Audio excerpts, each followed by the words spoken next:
tersebut berkisah tentang seorang laki-laki bernama Jakatarup yang bertemu dengan 7 bidadari dari kahyangan.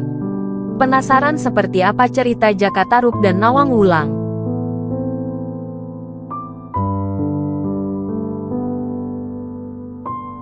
Kisah ini berawal dari Desa Widodaren, Kabupaten Ngawi, di Provinsi Jawa Timur.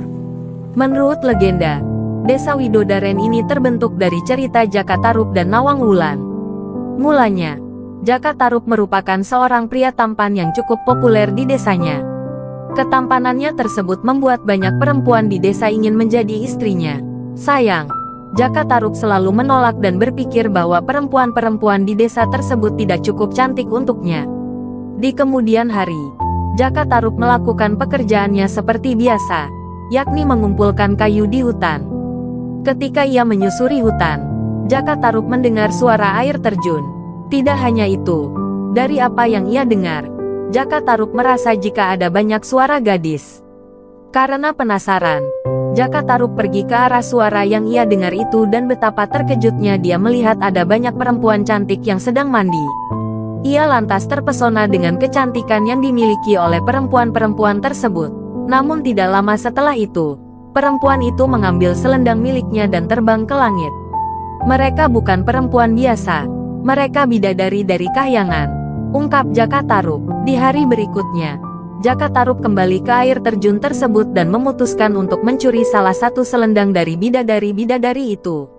Hal ini lantas membuat satu bidadari tidak bisa pergi ke langit. Bidadari ini pun bersedih dan menangis ketika saudara-saudaranya telah naik ke langit. Melihat bidadari ini menangis, Jakatarup lantas menghampiri dan bertanya, "Mengapa kamu menangis?" "Aku kehilangan selendangku, aku tidak bisa kembali ke rumah.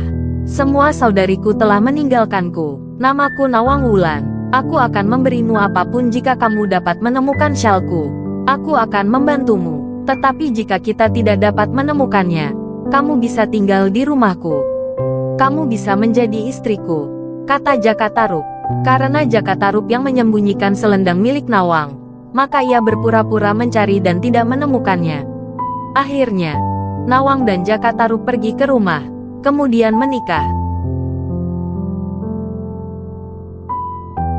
Tidak lama setelah itu, mereka memiliki anak perempuan. Kehidupan Jakatarup dan keluarganya pun bisa dikatakan berkecukupan. Itu disebabkan karena ilmu sihir yang dimiliki oleh Nawang. Hal ini menyebabkan Jakatarup, Nawang, dan anaknya tidak perlu bersusah payah mencari beras untuk dimakan. Nawang sendiri tidak memberitahu rahasia itu dan meminta Jakatarup untuk jangan pernah membuka tutup panci saat memasak. Karena penasaran, Jakatarup membuka panci yang digunakan Nawang untuk memasak. Lalu betapa terkejutnya Jakatarup karena di dalam panci tersebut hanya ada 1 butir beras. Nawang yang mengetahui bahwa Jakatarup telah melanggar persyaratannya tersebut lantas marah. Hal ini juga yang menyebabkan keajaiban Nawang dalam memasak hilang. Akibatnya, Nawang harus memasak nasi dalam porsi yang besar dan ini membuat Jakatarup harus bekerja dengan lebih giat.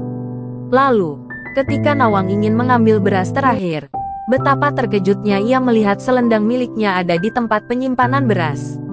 Hal ini membuat Nawang sedih sekaligus senang karena ia harus meninggalkan putri semata wayangnya. "Aku akan pulang sekarang, jaga putri kita. Ketika ada bulan purnama, bawa dia keluar dari rumah dan aku akan datang untuk menjemputnya," jelas Nawang. Selain sedih karena harus berpisah dengan sang anak, Nawang juga marah kepada Jakatarup karena ialah sosok yang mencuri selendang milik Nawang. Meski Jakatarup sudah memaksa Nawang untuk kembali bersama, Nawang tetap tidak mau dan memilih untuk menepati janjinya saja untuk menyusui sang anak.